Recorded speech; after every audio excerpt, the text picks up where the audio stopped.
Cool, I'm Emily Wilson, writer and director of Danny's Girl, a short film that premiered at the Midnight Shorts program. I'm Danny Dikel. I play Danny, the lead character in Danny's Girl. I wrote the character of Danny for my friend Danny, who's acted in a few things, but is essentially like a non-actor, if you're okay with me calling you that. Yeah. But inspired by his great facial expressions and physical comedy chops and stuff. So basically I just was like, what character could I create for Danny specifically? So that's how the character was built. And then at the time, real life Danny was in a long distance relationship that kind of started online. So that was the foundation and the premise.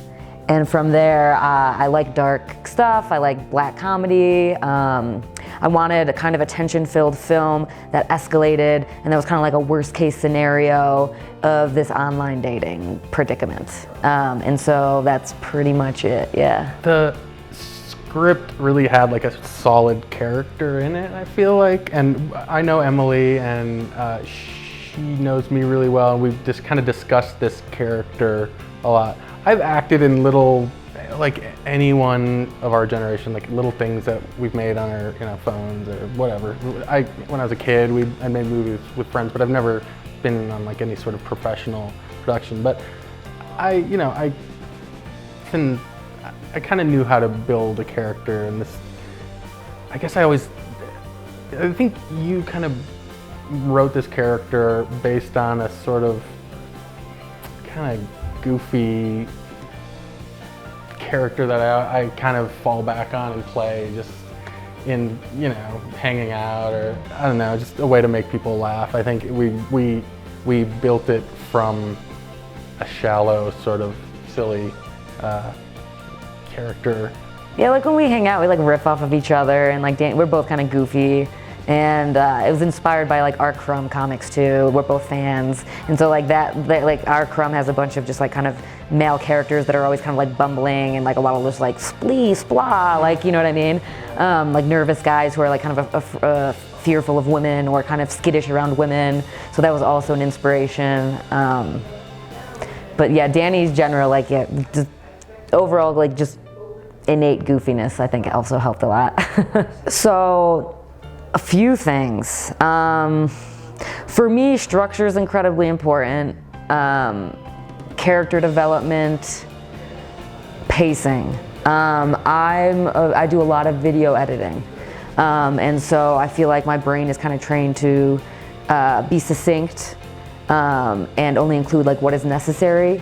But a lot of editing is pacing and feeling things out. It was really like, what can I fit into a 12-page script that makes sense in the format of a short film, but doesn't feel rushed, doesn't feel gimmicky, And I think what helps that is the film almost plays out in real time. Like they meet for the first time, and then we kind of see the fallout. So it takes place in one night. That helps a lot. There's two characters. That kind of helps. It's very interpersonal. That helps. So yeah, I think it's just from the get-go while writing it, knowing, yes, short film formats are difficult and hard. Knowing that and knowing the restrictions, how can we try to just make a good one, or like attempt to anyway. It's quicker, it's cheaper. I know exactly what I want. I don't need to articulate it, I just do it. While I'm on set, I was referencing editing constantly.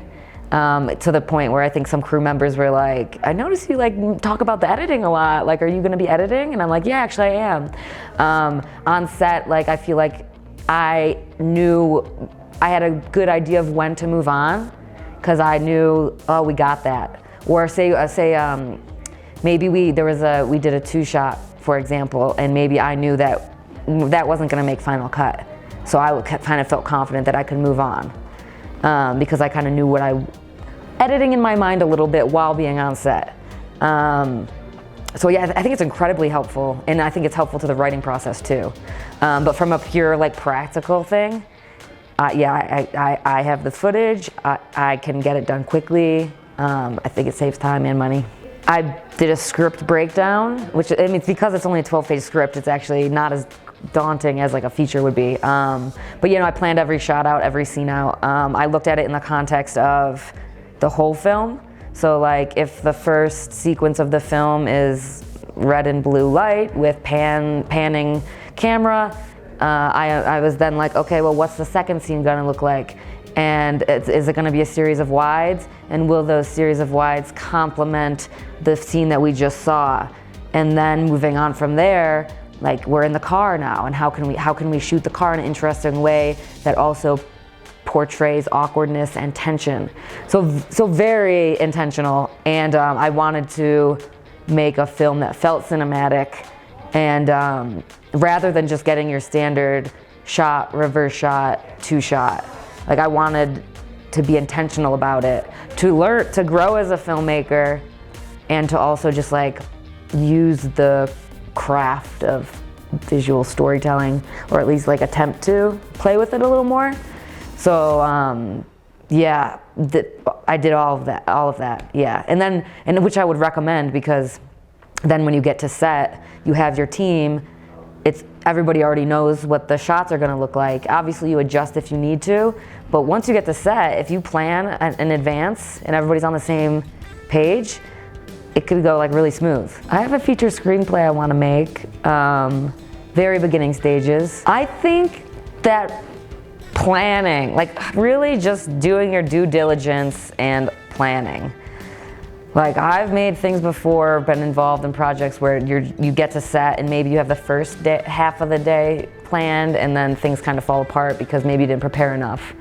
So I would just say, prepare, rehearse. Like we rehearsed, Danny and the actress Rami were awesome because they were like, they were just wanted to rehearse all the time, anytime. Like they were totally open team players.